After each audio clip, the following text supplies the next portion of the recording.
Salut et bienvenue sur Cybermatic. Aujourd'hui, nouveau tuto sur Microsoft Excel sur une fonctionnalité extrêmement puissante et importante à connaître, les tableaux croisés dynamiques. Le nom va te paraître un peu bourrin et je ne dirai pas toujours tableau croisé dynamique dans la vidéo, j'abrégerai souvent par TCD, c'est le petit raccourci qu'on lui donne souvent quand on les utilise. C'est un outil qui va te permettre, quand tu as une table avec beaucoup de données, de pouvoir directement en sortir des chiffres en agrégeant les données de plein de manières différentes et de manière très rapide. Là comme ça va te paraître très flou quand j'en parle, mais du coup quand on va manipuler ça va être beaucoup plus clair pour toi. C'est vraiment la fonctionnalité qui fait que tu passes de débutant à utilisateur avancé sur Excel. Si tu connais pas les tableaux croisés dynamiques, ça peut te changer la vie, surtout si tu fais du reporting. Je te montre tout ça maintenant. Nous voici sur Microsoft Excel, sur une table de données qui pourrait être typiquement l'extraction que tu as d'un logiciel type SAP ou n'importe quel logiciel métier, non formaté. J'ai quand même modifié pour que ce soit en date et que ce soit en monétaire ici pour que ce soit plus parlant pour toi. Donc là-dessus, première chose à faire, comme d'habitude, ça va être de te mettre sous forme de tableau. Pour utiliser des tableaux croisés dynamiques, tu n'es pas obligé de le faire. Excel va être capable de te générer des champs, en tout cas au départ. Par contre, après, pour les mises à jour, ça sera plus facile si tu l'as en tableau. Donc, on va le faire directement ici. Comme d'habitude, je me mets n'importe où sur une table que je veux changer, mettre sous forme de tableau. Et je le mets sous forme de tableau. Mon tableau comporte en tête, oui. Voilà, donc là, on a une forme qui est déjà plus jolie à regarder, ne serait-ce que sur la table, et qui en plus va me permettre de travailler plus facilement. Ensuite, le tableau croisé dynamique, pour l'importer, tu vas sur Insertion, et là, tout à droite, tu as Pivot Table, pour tableau croisé dynamique. Ici, tu as plusieurs options, tu peux le faire à partir d'une source externe, ou directement à partir d'un tableau, donc là, on va le faire à partir du tableau qu'on vient de générer. Donc là, c'est le nom du tableau qu'on a donné. On va le mettre sur une nouvelle feuille de calcul. Tu peux mettre ton tableau croisé dynamique où tu le souhaites. Si tu appuies sur la petite flèche ici, feuille, petite flèche, tu peux... alors là, j'ai pas créé d'onglet, mais tu peux choisir un onglet de ton choix et le faire à partir d'ici. Là, je vais faire plus facile. On va le faire directement sur une nouvelle feuille. Et tu arrives sur cette commande-là. Donc principalement, voilà, donc deux champs à connaître. Donc le premier c'est là où les données vont être synthétisées. Et ici c'est les champs de tableau croisé dynamique, dans lesquels tu as 4 sous-fenêtres ici. Un pour filtrer, une pour avoir les lignes, ce que tu vas vouloir mettre en ligne, l'autre que tu vas mettre en colonne, et après les valeurs que tu vas vouloir agréger. Donc là, dans cette table-là, tu vois, j'ai des ID de commande, des dates de commande, des délais, des dates de livraison, des dates de modif, j'ai des noms de clients, des noms de vendeurs, j'ai les données de commande, les villes de livraison, voilà, tout dans la même table. C'est pas très lisible si je veux faire des extractions. Donc ici, par exemple, si je veux avoir le nombre de ventes dans le temps, donc ça veut dire effectivement que je veux le voir de manière progressive, je vais mettre le total dû en valeur et je vais mettre les dates de livraison effectives en ligne. Donc là, je te remontre en fait. Le total dû, c'est la colonne qui est là, qui reprend l'ensemble des coûts. Et la date de livraison, c'est cette colonne-là. L'effet que ça a, quand je mets donc année trimestre là sur la date de livraison, c'est que il m'a fait automatiquement la somme de tout ce qui a été vendu, de tout le total dû, dans cette période-là. Donc là, après pour la mise en forme, c'est comme d'habitude, tu peux sélectionner tes données et le mettre en monétaire, ou tout comme tu le souhaites. Et donc tu peux voir en un seul coup d'œil que tu as vendu 14 millions en 2011, 35 millions en 2012, 48 millions en 2013, 25 millions en 2014. Ce qui, si tu dois le faire directement avec la table, en faisant des filtres par année, etc., te prendrait un temps monstrueux. Et du coup, ça te permet d'avoir visuellement ces données-là directement accessibles. Tu vois là, si on déploie, tu as également la répartition par trimestre, Donc pareil, hein, tu peux après remettre en forme ces données-là. Tu vois que le deuxième trimestre n'a vendu que ça, le troisième a été meilleur et le quatrième encore meilleur. Et tu peux le voir comme ça pour l'ensemble des champs par rapport aux dates. Tu peux encore débloquer le trimestre pour l'avoir cette fois-ci en déclinaison par mois. Donc ça de manière extrêmement rapide, sans avoir à faire des sélections et aller chercher des sommes avec des formules. Tout est directement donné de cette manière-là. Ok, alors que la mise en forme par défaut n'est pas forcément celle que tu souhaites, donc il faudra la réviser. Donc voilà, première possibilité. Une deuxième possibilité, je ne veux pas les vendre dans le temps, je veux connaître les meilleurs clients. Donc là, je vais supprimer en fait les lignes, tu vois, je les retire du champ et je vais aller chercher mon compte client. Et automatiquement, il fait la somme de ce qu'ont acheté mes clients en ordre alphabétique. Là, par exemple, si tu vois ton top client, donc les meilleurs clients, tu as les données qui sont agrégées mais qui ne sont pas encore très parlantes. Du coup, tu vas être en capacité soit de trier par nom, donc là tu vois on est de A à Z par défaut. Tu peux faire l'inverse, de Z à A. Donc là il va les mettre à l'envers. Ou alors, si tu vas sur les options de tri supplémentaires,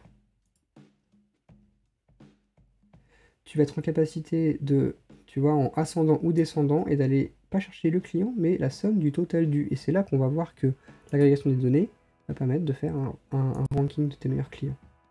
Et donc là, tu peux voir en un seul coup d'œil que ton meilleur client a commandé quasiment 1 million d'euros, suivi du deuxième, etc., etc., etc. Tout ça juste en modifiant les colonnes que tu viens positionner dans tes champs de tableau croisé dynamique. C'est extrêmement puissant. Tu peux aussi avoir une autre... tu peux aussi voir par colonne, hein. Tu peux avoir des éléments que tu rajoutes, parce que là, tu vois, on n'a que la somme du total dû. On va pouvoir mettre des éléments dans ce sens-là. On va reprendre par date de livraison. Donc pareil, hein, il va te le faire en année, trimestre de livraison. Et tu as, de fait, une répartition des commandes. Donc tu peux voir que ton meilleur client a commandé beaucoup en 2013, 2014, etc., etc., etc. Voilà pourquoi on appelle ça un tableau croisé dynamique. On croise des données de manière en fait, dynamique en fonction des champs qu'on souhaite. Tu vois, donc là on a été comparer les années, on a été extraire les années de livraison, on l'a vu par client et on a fait la somme de ce qui a été dû. Et tout ça sous une forme du coup beaucoup plus facile à utiliser. Tu vois, on peut encore après le dissocier en trimestre, 1, 2, 3, 4, etc. etc. Donc vraiment extrêmement efficace. Je vais retirer ça. Tu peux aussi, par exemple, vouloir savoir quel est ton meilleur vendeur. On fait la même manipulation. Je prends mon vendeur, je le mets dans les lignes. Donc là, j'ai moins de vendeurs que de clients. Et je vais faire la même option de tri. Donc tu vois, là, je suis en manuel. On le fait en descendant pour avoir la plus haute valeur en haut. On déploie, je veux pas par rapport au vendeur, je veux par rapport au total dû. Ok. Après, on remet un petit coup de mise en forme pour avoir les milliers. Donc tu vois qu'il y a tes vendeurs sans ID attribués ont 32 millions de ventes, et après tes vendeurs avec des numéros attribués et des noms qui sont connus sont dans cet ordre-là, donc avec 3 vendeurs au-dessus de 10 millions, etc., etc. Donc vraiment voilà, c'est super pratique. Je vais également te montrer deux autres petites options. Le premier, c'est comment on fait des graphiques avec ce tableau croisé dynamique. Je vais reprendre les vendeurs. Avec mes vendeurs, je vais sortir la partie vide, donc ceux qui n'avaient pas de numéro attribué. Tu vois, en fait, tu peux, en dépliant, tu peux sortir des éléments que tu veux pas regarder. Donc ça peut être l'élément vide. Si tu veux pas avoir GPAC dans cette liste-là, tu as juste à le cliquer et il disparaît. Ça, c'est toi qui choisis ce que tu veux y voir affiché. Tu as juste à aller cliquer ou pas. Donc là, j'ai retiré le champ vide. Je vais refaire une petite mise en forme de données pour que ce soit rapide. Voilà. De cette manière-là. Ici, si tu fais insertion d'un graphique, tu peux directement intégrer un graphique qui reprend tes éléments de tableau croisé dynamique. Et ça, c'est du coup, visuellement, tu sors tes KPIs avec un graphique qui est proprement inséré. Tu peux regarder, tu peux modifier, ça j'ai mis du temps à le savoir. quand tu es sur un graphique, analyse des graphiques pivotants, ici tu as bouton de champ. C'est ce qui va te permettre d'ajouter ou de supprimer les éléments gris là, que tu vois ici. Ils peuvent être pratiques parce qu'ils te permettent, encore une fois, de garder ou de supprimer des éléments que tu veux voir apparaître. Mais quelquefois, quand ton tableau est bien formaté, tu n'as pas forcément envie de les voir physiquement. Donc là, tu peux sortir ces éléments d'affichage pour avoir un graphique plus propre. Voilà, tu vois, là, ça les a retirés. Ça fait un truc un peu plus joli. Ok. Et dernière option que je voulais te montrer, on peut rajouter également une frise temporelle. Donc, quand on est dans cette analyse-là, tu peux insérer. On va commencer par la chronologie, par date de livraison toujours. Ok. Et tu vois apparaître cet élément-là. Ça, c'est... Moi, j'adore cette fonctionnalité. Tu peux l'avoir par année, trimestre ou mois, si tu cliques sur cette partie-là, sur la zone déroulante, pour prendre en année. Et tu peux filtrer. Donc là, en 2011, je vais retirer le filtre. Et tu vois qu'en 2011, ton meilleur vendeur était cette personne-là, la deuxième, etc. Et si tu veux regarder en 2012, tu as juste à cliquer dessus. Et ça se met à jour. Et ça ne prend en compte que les dates de livraison par un vendeur de cette période-là. Pareil en 2013, tu vois que ça change de ranking. Et pareil en 2014. Et tu peux l'avoir sur un trimestre précis si tu veux pas voir toute l'année. Voilà. Premier trimestre de 2014, deuxième trimestre de 2014, troisième. Ou après l'avoir par mois directement. Donc tu vois que le mois d'avril, c'est cette personne-là. Le mois de mars, une autre. Etc. etc. Donc voilà, premier élément donc, que tu peux utiliser avec un tableau croisé dynamique. Et les graphiques, c'est cette chronologie. Une dernière option qui est également vraiment extrêmement puissante, tu peux insérer un segment. Donc on va faire des petites catégories par ville de livraison, par exemple. Non, par pays, il y en aura moins. Par pays ou par zone. Alors ça, un pays, je te remontre ce que c'est. Tu vois, donc on a le total dû, on a les vendeurs, date de livraison, et tu as le pays ou la zone de livraison, qui est ici. Les catégories qu'on a fait, c'est ça. Et tu peux du coup filtrer, non seulement avec la chronologie que tu as fait juste avant, donc tu vois, tu peux étirer le champ, là on va tout remettre, mais tu peux également juste zoomer sur l'Australie, ou le Canada, ou n'importe quelle zone géographique que tu souhaites. Donc tu vois qu'au Canada, ton top vendeur est là, sur Central, donc ça c'est aux États-Unis, Central, tes meilleurs vendeurs sont ici, en France, ils sont là, etc. etc. Tu peux en prendre plusieurs.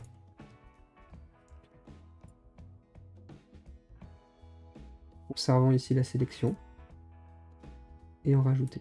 Ou alors te dire c'est la sélection unique en cliquant sur cette fenêtre là. Et supprimer le filtre pour avoir toutes les données. Donc voilà, tableau croisé dynamique extrêmement puissant. Tu mets tes données en tableau. Tu as ensuite insertion de tableau croisé dynamique comme je te l'ai montré. Les différents champs dans lesquels tu peux mettre en axe, en colonne, les différents éléments que tu souhaites synthétiser. Tu peux insérer des graphiques, tu peux changer les graphiques à la volée d'ailleurs, ce que je vais te montrer juste après. Tu peux y mettre des chronologies pour faire un filtre dans le temps et y rajouter des catégories, donc là ici des zones géographiques, mais ça peut être n'importe quoi d'autre que tu souhaites. Les graphiques, pour modifier le style, c'est vraiment pas très compliqué. Tu vas sur création, modifier le type de graphique. Et là, après, tu peux changer et mettre par exemple un graphique camembert. Principalement sur celui-là. Tu peux mettre une courbe si tu le souhaites.